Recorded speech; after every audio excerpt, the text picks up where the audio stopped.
tu kërkoj mediave, televizioneve, portaleve, rrjeteve sociale, njerëzve influent të këtij qyteti, që t'jemi edhe me solidar me njëri tjetrin, natyrisht Senatit dhe të gjithë faktorëve në Shkodër, që të mbështesim idenë që e kam artikuluar disa herë të ngritjes së një kampusi të ri universitar për Shkodrën. E gjithë kjo është një hyrje pa nevojshme, por thjesht për të dalë tek ideja personale e rektorit mbi kampusin universitar në Shkodër. Përpara se t'i bëjë thirrje faktorit ndikues shkodran për t'i kërkuar ndihmë, rektori Gjuraj duhet të prezantojë dhe mbrojë këtë kërkesë të tij individuale në mbledhjet e konferencës së rektorëve, ku vetë Gjuraj është pjesë dhe i pranishëm është në këtë mbledhje mujore edhe kryeministri Rama. Këtë precedent ka krijuar vetë kryeministri për të qenë më afër problemeve të universiteteve. Në këtë mbledhje zoti Gjuraj ka të gjitha mundësitë të thotë mendimet e tij personale për të gjitha këndvështrimet e tij, përfshirë dhe idenë për kampusin universitar. Kjo ide e tij, tërësisht personale, bëhet publike nga ana e rektorit pa marrë mendime nga asnjë organ apo njësi organizative në Universitetin e Shkodrës. Kjo sjellje e tij është treguese i det i ka të pa diskutueshme, çka ja bën të pa nevojshme marrjen e mendimeve nga stafi i pedagogëve dhe strukturat drejtuese në universitet. Ky rast është njësoj si shumë raste tjera ku ka publikuar idet apo dëshirët e tij personale pa patur asnjë konsultim e marrje mendime nga strukturat e universitetit. Kjo çon në konkluzione të qarta se ky rektor mendon, vepron dhe publikon vetëm sipas interesit të tij pa asnjë thithje të mendimit nga organet dhe strukturat e universitetit. Kjo vuri edhe në rastin kur deklaroi publikisht para mediave se ai do bashkonte dy fakultete e universitetit në një fakultet e vetëm. Një deklaratë e tillë vinte pa marrë asnjë mendim nga drejtuesit as nga stafet e dy fakulteteve respektive. Një merge, pra një përzierje, bashkim edhe të fakultetit të gjuhët huaja me fakultetin e shkencave shoqërore për të patur një fakultet të madh, më tërheqës,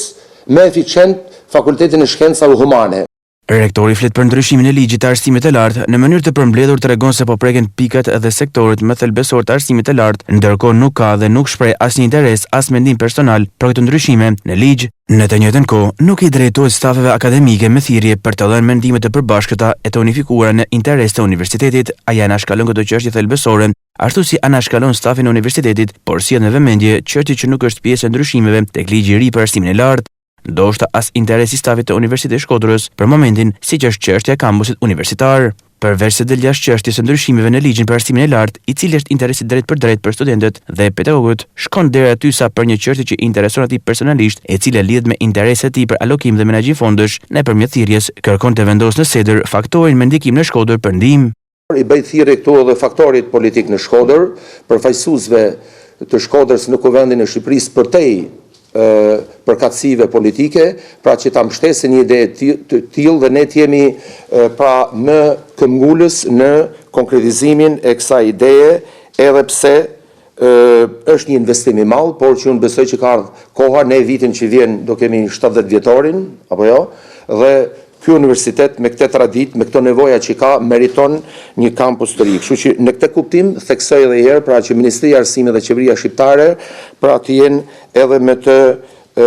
balancuar në politikat zhvillimore. Deklaron se qeveria dhe Ministria e Arsimit po i bie në qafë se nuk po e mbështesin me fonde rektorin Gjuraj.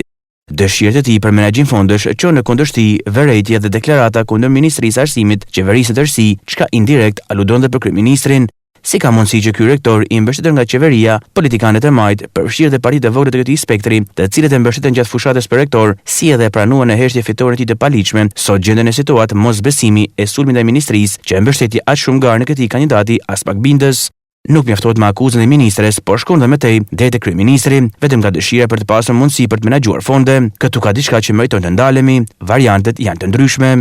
Ata që mbështeten këtë kandidat për rektor nga Shkodra deri në Tiranë, përfshirë dhe qeverinë e partinë, siç duket nuk e kanë njohur natyrën e tij njerëzore dhe as pjekurinë intelektuale. Ka shumë mundësi se megjithatë mbështetjen që i kanë dhënë këtij kandidati për rektor, ka menduar pas fitores të paligjshme dhe të pamerituar, do të jetë i gjithë pushtetshëm, fuqiplot dhe absolut në ushtrimet e tyres. Në këndvështrimin e tij ky rektor i paligjshëm i ka të gjithë shërbetorët të nështruar, qoftë pedagog dhe administrat, qoftë faktorin politik pa dallim spektri në Shkodër, qoftë dhe ministren e arsimit dhe më lart se ajo, që ky rektor ka me qef tepër të madh. Menaxhimin e fondeve është parë qarqi nga java parë e punës në këtë detyrë. Pika kulminante ishte momenti kur denigroi anëtarët e bordit në mbledhjet e tij me qëllim heqjen e administratorit të pabindur ndaj kërkesave të rektorit për shpërdorim fondesh. Kjo tentativë te i kaloi çdo pritshmëri kur e denigroi senatin dhe bordin e universitetit, ku me përpjekjet e tij në kundërshtim me çdo akt ligjor dhe nënligjor, kërkonte të vendoste me imponim në postin e administratorit të ri personin që kishte rënë ujdi me të paraprakisht për mënyrën e menaxhimit të fondeve në universitet.